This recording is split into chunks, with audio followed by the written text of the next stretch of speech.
नमस्कार दोस्तों, बुकलाइन में आपका स्वागत है।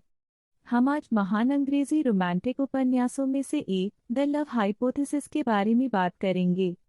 द लव हाइपोथेसिस में अली हेजलवुड एक महिला वैज्ञानिक की कहानी बता रही हैं जो सच्चे प्यार की तलाश में है। उपन्यास दिखाता है कि कैसे आकर्षण की मोहक शक्ति दो वैज्ञानिकों के बीच के वास्तविक रिश्ते को अराजकता में ला सकती है और प्यार पर महिलाओं के संपूर्ण सरल सिद्धांत को उथल पुथल में डाल सकती है। द लव हाइपोथेसिस में ऑलिव जीव विज्ञान में तीसरे वर्ष का पीएचडी है। उम्मीदवार जो एक सुंदर अजनबी के साथ चुंबन साझा करती है ताकि उसके दोस्त को लगे कि वह एक रिश्ते में है। जब उसे पता चलता है कि वह अजनबी उसके विभाग का एक प्रमुख प्रोफेसर डॉक्टर एडम कार्लसन है, जो एक अति आलोचनात्मक और मूडी तानाशाह के रूप में जाना जाता है, तो वह भयभीत हो जाती है। उसके और एडम दोनों के पास रिश्ते में रहने की आवश्यकता के कारण है और वे इसके लिए सहमत है दिखावे के लिए डेट करने का नाटक करना। बेशक जैसे ही वह एडम को जानती है, यह केवल समय की बात है कि वह उसके लिए कुछ महसूस करना शुरू कर देती है और यह स्पष्ट हो जाता है कि नकली डेटिंग में उसका छोटा सा प्रयोग खत्म हो सकता है।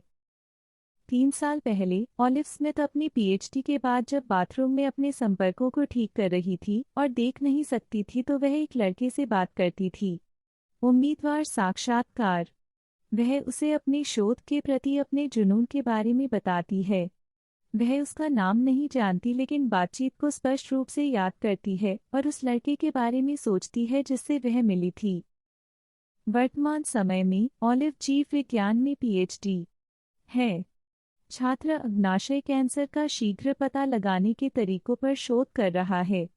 वह अपने सबसे अच्छे दोस्त को यह सोचने के लिए धोखा देने के लिए कि वह किसी के साथ डेटिंग कर रही है, एक लड़के को बेतरतीब ढंग से चूम लेती है ताकि उसकी सबसे अच्छी दोस्त अनह को ऑलिव की पूर्व प्रेमिका के साथ डेटिंग करने के बारे में बुरा न लगे। वह लड़का डॉक्टर एडम कार्लसन निकला, जो उसके विभाग का एक युवा, सुंदर और अत्यधिक सम्मानित संकाय सदस्य था। वह अत्यधिक आलोचनात्मक और मूडी होने के लिए भी जाना जाता है। इस बीच एडम के विभाग के अध्यक्ष चिंतित हैं कि वह दूसरे विश्वविद्यालय में जाने की योजना बना रहे हैं और उन्होंने अपने कुछ शोध फंड को रोक दिया है। इसलिए एडम यह आभास देने के लिए कि वह यहाँ जड़ें डाल रहा है, ऑलिव के साथ रिश्ते में होने का नाटक करने के लिए सहमत है, इस उम्मीद में कि वे धन को मुक्त कर देंगे।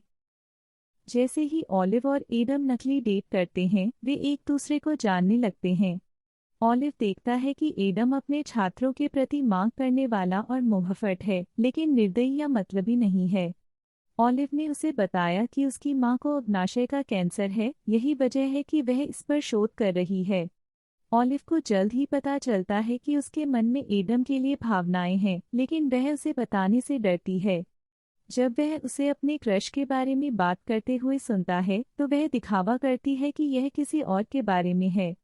ऑलिव ने यह भी सुना कि कोई और उस महिला का जिक्र कर रहा है जिसके लिए एडम वर्षों से लालायित था और वह इस बात से आश्चर्यचकित है कि वह कितनी ईर्ष्यालु महसूस करती है।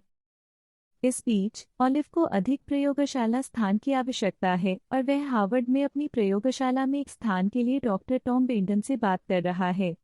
जब टॉम शहर में आता है तो पता चलता है कि वह एडम का दोस्त है। एडम और टॉम ग्रेजुएट स्कूल के दोस्त हैं और उन्हें हाल ही में कुछ संयुक्त शोध के लिए एक बड़ा अनुदान मिला है, जिसे लेकर एडम उत्साहित हैं। ऑलिव द्वारा टॉम के लिए अपने शोध पर एक रिपोर्ट पूरी करने के बाद वह उसे अगले वर्ष के लिए अपनी प्रयोगशाला में जगह देने की पेशकश करता है। ऑलिव और एडम का रिश्ता बॉस्टन में एक विज्ञान सम्मेलन में भाग लेने तक आगे बढ़ता रहता है। ऑलिव के शोध को पैनल प्रस्तुति के लिए चुना गया है, जबकि एडम मुख्य वक्ता हैं। वहां टॉम द्वारा ऑलिव का यौन उत्पीड़न किया जाता है, जो उस पर आगे बढ़ता है। जब वह उसे अस्वीकार कर देती है तो वह उस पर किसी ऐसे व्यक्ति का आरोप लगाता है जो आगे बढ़ने के लिए सोता है। वह यह भी कहता है कि अगर वह किसी को बताएगी तो वह इससे इनकार कर देगा और वे उस पर विश्वास नहीं करेंगे। जबकि ऑलिव अंततः सम्मेलन में एडम के साथ सोती है, वह जल्द ही आंसू बहाते हुए चीजों को तोड़ देती है क्योंकि वह एडम के साथ चीजों को जटिल नहीं बनाना चाहती है। टॉम के साथ संयुक्त अनुसंधान परियोजना। एडम हार्वर्ड में एक स्थान के लिए आवेदन करने की प्रक्रिया में भी है। ऑलिव को यकीन है कि टॉम के बारे में कोई भी उस पर तब तक विश्वास नहीं करेगा जब तक उसे यह एहसास नहीं हो जाता कि उसने गलती से उस बातचीत को रिकॉर्ड कर लिया था जहां उसने आगे बढ़ने की कोशिश की थी और उसे धमकी दी थी। इस बीच ऑलिव के रूममेट मेलकम ने एक संकाय सदस्य डॉक्टर होल्डन रोड्रिग्स से मिलना शुरू कर दिया है, जो एडम का बचपन का दोस्त है। ऑलिव और मेलकम सलाह के लिए होल्डन के पास जाते हैं, जो उन्हें एडम को रिकॉर्डिंग के बारे में बताने के लिए प्रोत्साहित करता है।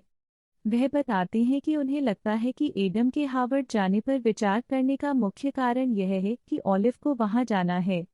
ऑलिव एडम को ढूंढता है और उसे वीडियो दिखाता है। वह टॉम पर क्रोधित होता है और इसकी सूचना अपने संकाय को देता है। जब एडम बॉस्टन से लौटता है तो वह रिपोर्ट करता है कि टॉम को निकाल दिया गया है। इस बीच ऑलिव अन्य प्रयोगशालाओं में स्पॉट के लिए अन्य कैंसर शोधकर्ताओं तक पहुंच रही है और उसे आशाजनक प्रतिक्रियाएं मिल रही हैं। ऑलिव एडम से कहती है कि वह उससे प्यार करती है और उसने कभी किसी और को पसंद नहीं किया। एडम स्वीकार करता है कि उसे वह उस दिन से याद है जब वह उससे बाथरूम में मिला था और वह वही है जिसमें उसकी वर्षों से रुचि रही है। 10 महीने बाद अपने पहले चुंबन की सालगिरह पर ऑलिव और एडम ने अपनी सालगिरह को चिन्हित करने के लिए चुंबन को फिर से बनाया। यदि आपने इस वीडियो का आनंद लिया और अधिक पुस्तक अपडेट चाहते हैं तो कृपया बुकलाइन को लाइक और सब्सक्राइब करना न भूलें। अधिक मनोरम साहित्यिक यात्राओं के लिए बने रहें। आज हमसे जुड़ने के लिए धन्यवाद।